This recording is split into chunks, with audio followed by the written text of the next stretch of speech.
강산도 변한다는 10년 동안 바뀌지 않은 게 있습니다. 바로 일본 맥주의 수입 맥주 시장 1위 자리였는데요. 최근 3위로 추락했습니다. 일본 제품 불매 운동 때문입니다. 이 불매 운동이 일본의 경제 성장률에까지 영향을 미칠 수 있다는 분석도 나오는데요. 자세한 내용은 김대종 세종대학교 경영학부 교수와 짚어보겠습니다. 교수님 나와 계시죠? 예, 안녕하십니까? 네, 안녕하세요. 자, 일본 맥주 수입액이 거의 반토막 정도가 난 건데 이 정도면 불매 운동 영향으로는 상당한 수치라고 볼 수가 있겠죠?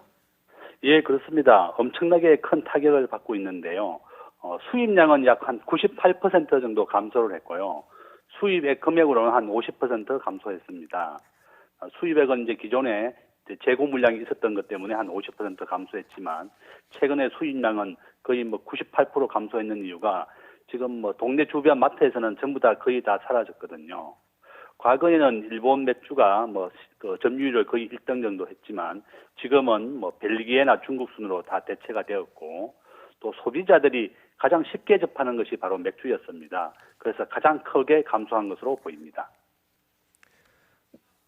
네, 그렇다면 지금 말씀하신 대로 이렇게 맥주가 더 떨어졌다 이런 얘기를 하셨는데 앞으로 어떻게 될 것 같습니까? 재고 물량도 있다고 얘기를 하셨는데 그렇다면 한 달 반 정도 지금 불매 운동이 이어지고 있고 그렇다면 앞으로는 이 맥주 더 점유율이 떨어질 가능성도 있다고 보십니까?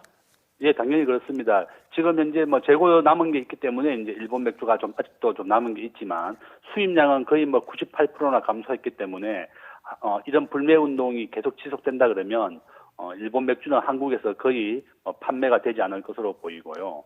대신에 이제 중국이나 벨기에 맥주가 지금 점유율 1등으로 다시 올라왔거든요. 그래서 저희 우리 24시가 마트가 이제 우리 동네에도 많이 있는데 지금 마트 연합에서도 전부 다 일본 맥주를 불매하자 이렇게 해서 가장 우리 국민들이 가장 쉽게 접할 수 있는 게 바로 맥주였기 때문에 이렇게 가장 큰 영향을 받은 것으로 보입니다. 네, 맥주뿐 아니라 또 다른 업계 같은 경우도 지금 일본 제품 비상이 걸렸는데 자동차 업계도 있겠지만 특히나 유니클로 같은 경우에는 70% 정도나 매출액이 떨어졌다 이런 분석도 나오고 있죠. 예, 맞습니다. 유니클로가 가장 대중적으로 우리 국민들에게 알려져 있는 일본 브랜드인데요. 약 한 70% 정도 매출이 감소했습니다. 또한 ABC 마트라든지 데상트도 일본의 대표적인 기업인데요. ABC 마트도 매출이 한 35% 정도 감소를 했고 최근에 이제 우리나라 한국 기원이 그 데상트를 가지고 이제 우리 국가대표 바둑 선수들의 옷을 만들었었는데 이것도 우리나라의 중소기업 제품으로 대체했습니다. 데상트라고 하는 브랜드는 일본 제품인지 모르는 국민들이 많았는데 이번 기회에 일본 브랜드라는 것을 많은 국민들이 알게 되었고 또 한국 바둑 선수를 대표하는 이 브랜드 옷도 유니폼도 데상트로 할 수 없다고 해서 우리나라 중소기업에서 후원을 해서 이렇게 바꾸었습니다. 이와 같이 또 특히 자동차는 일반 국민들이 가장 쉽게 접하는 거다 보니까 크게 감소했고 상당 건수가 약 70% 감소했고요. 매출도 약 한 40% 감소했습니다. 우리 학교 교수님 한 분도 일본의 자동차를 몰고 가시는 분도 계신데 기름도 안 넣어줄 정도다 이렇게 말하면서 한국 사람들이 지금 일본 자동차라든지 일본 제품에 대해서는 아주 거부감을 많이 가지고 있습니다. 이렇게 불매 운동 이어지고 있는데 유니클로 같은 경우 70%나 매출이 떨어졌다. 그렇다면 이런 기업에도 좀 타격이 있는 걸까요? 어떻게 보시나요? 저는 아주 큰 타격을 받은 것으로 보입니다. 지금 매출이 70%만 감소했다는 것은 작은 비율이 아니고요. 기업으로서는 생존에 달려 있을 정도로 큰 비중이거든요. 그래서 이와 같이 이런 불매 운동이 지속된다 그러면 한국에서는 땅을 잃을 정도라고 생각하고 있고 아까 앞에서 보여주신 DHC 같은 경우는 거의 한국에서 판매가 안 될 것 같은 그런 분위기로 가고 있습니다. 네, DHC 얘기를 하셨는데 일본 극우 기업이 또 비판의 대상이 되고 있습니다. 바로 그 중에 하나가 DHC 혐한 논란이 계속되고 있는데 끝까지 사과를 하지 않고 있어요. 그래서 한국 시장 매출이 적기 때문에 크게 영향을 받지 않기 때문에 이렇게 하고 있다라는 분석도 나오는데 좀 어떻게 보십니까?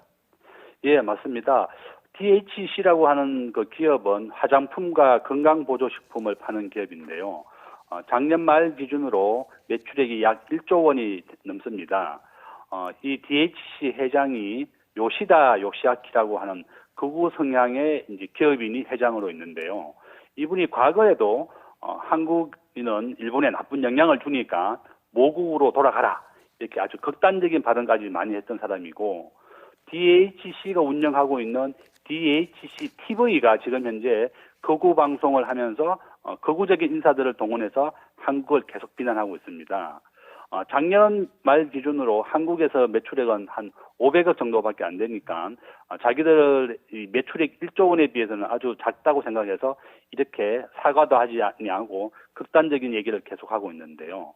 지금 현재 DHC 코리아 대표는 자체적으로 사과문을 냈지만 또 요시다 요시아키 DHC TV에서는 전혀 거기에 대해서는 오히려 뭐 적반하장으로 뭐 목숨을 위협했다. 이렇게 말하고 있습니다. 그래서 한국에서 판매하고 있는 온라인 매출, 뭐 쿠팡이나 올리버 영등에서는 거의 판매를 중단했고 한국에서는 이제 퇴출될 것으로 보입니다. 네, 그렇다면 이런 기업 같은 경우에는 일본에서 이런 혐한 발언으로 얻는 이득이 이 한국에서 잃는 그러니까 불이익보다 더 크다 이렇게 보고 있다 이렇게 볼 수가 있겠네요. 예, 맞습니다. 뭐 매출액이 전체 1조 원 중에서 500억 정도지만 오히려 일본에서는 이제 여기가 진짜 뭐 군국주의, 극우주의의 기업이구나 이렇게 생각해서 자기들에게 결집력을 더 가질 수 있다고 생각해서 그렇게 할 수 있는데요.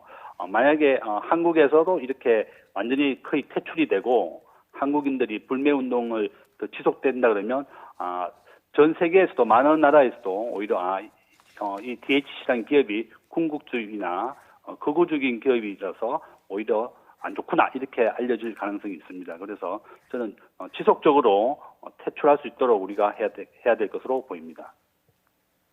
자, 이번엔 여행 이야기 해보겠습니다. 일본을 찾는 발길도 뚝 끊겼는데 특히 자국 관광객보다 한국인 관광객 비중이 높았던 일본 소도시가 영향을 받고 있습니다. 장기적으로 일본의 경제 성장률에까지 타격을 줄 수 있다 이런 분석도 나오고 있죠. 예, 맞습니다. 2018년 작년 말 기준으로 한국인이 일본에 찾은 분들은 750만 명이고요. 일본인이 한국에 방문한 분들은 250만 명입니다. 보통 1년에 1000만 명 정도가 이렇게 서로 왕래를 했었는데 한국인들이 약 한 3배 정도 더 많았거든요. 그런데 이번에 한일 갈등이 이어지게 되면서 한국이 일본에 가장 크게 타격을 주고 있는 것이 바로 여행업계입니다. 기존에 뭐 위약금 때문에 여행을 취소를 많이 못하고 한 반 정도는 취소가 된 걸로 알려지고 있는데 지금 같이 관광객이 한 반 정도 줄어들면서 일본에서 관광과 관련된 고용은 약 한 10만 명 정도 감소했고요. 부가가치 금액으로는 약 한 4조 원 정도가 감소했습니다. 그래서 일본 경제 성장률의 약 0.1% 마이너스 0.1%를 가져오니까 아주 큰 숫자고요. 이와 같이 일본에 가장 큰 영향을 주는 게 바로 일본 여행업계입니다. 그래서 또 내년에 동경 올림픽도 있기 때문에 일본은 지금까지 내수 경제를 살리는 방법으로 바로 관광객을 유치해 왔었는데요. 이것이 가장 큰 영향을 받고 있습니다.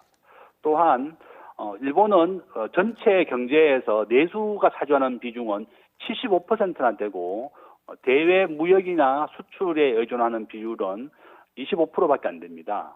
그래서 우리가 관광을 가지 않는다 그러면 일본 내수 경제에 가장 큰 데 영향을 주고 타격을 입는다. 이렇게 말씀드릴 수 있습니다. 네, 교수님, 그 애국 마케팅이라는 말까지 최근에 등장할 정도로 이 불매 운동의 여파가 큰데 최근 옷가게나 상점에서 태극기 많이 보이고 있는데 이것에 대해서 일각에서는 상술이 아니냐 뭐 이런 비판도 나옵니다. 좀 어떻게 보시나요? 저는 뭐 일부는 그렇게 상술이라도 볼 수 있지만 저는 바람직하다고 생각합니다. 그 이유는 최근에 젊은이들은 광복절의 의미를 잘 모르고 있거든요. 우리가 이제 1876년도 개화를 했었는데 당시에 우리가 구한말 시절에 세상의 큰 변화를 우리가 깨닫지 못하고 문호를 닫았었어요. 그래서 우리가 이제 일제 36년 지배를 받았었는데 4차 산업혁명을 비롯해서 세상은 크게 변화하고 있습니다. 그래서 이번에 우리나라는 젊은 사람들이 애국 마케팅을 통해서 세상의 큰 변화의 물결을 따라가야 된다. 이런 걸 좀 나라의 소중함을 좀 배우고 또 우리나라 국내 기업도 좀 발전할 수 있게 국산 소비도 좀 촉진을 하고 또 대신에 우리 국내 기업들도 일본 제품 못지않게 품질을 개선해서 우리 국민들로부터 사랑받는 기업이 되어야 되겠다. 저는 그렇게 오히려 좋은 기회로 우리 중소기업이 발전할 수 있는 계기가 되도록 했으면 좋겠습니다. 네, 일본 제품 불매운동 관련해서 김대종 세종대학교 경영학부 교수와 지금까지 이야기 나눠봤습니다. 교수님, 오늘 얘기 여기까지 듣겠습니다. 수고하셨습니다. 예, 감사합니다.